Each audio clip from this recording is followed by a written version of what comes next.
Fi stqarrija uffiċjali li inħmiet minn grupp ristrett ta' nies ġewwa Kastilja, il-Gvern reġa' għal darb'oħra prova jagħti l-impressjoni li d-deal tal-Korintja huwa dwar turiżmu lussuż ta' sitt stilel.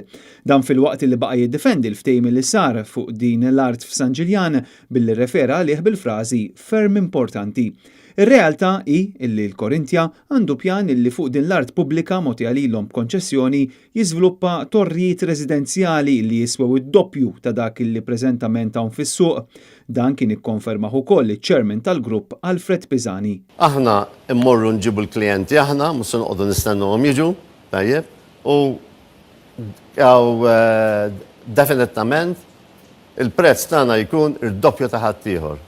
Intant il-ħamis Joseph Muscat tagħna konferma li l-laqgħa tal-Kumitat tal-Verifika li għandha tiddiskuti dan id-deal u li kellha ssir nhar it-tnejn ġiet posposta indefinitivament.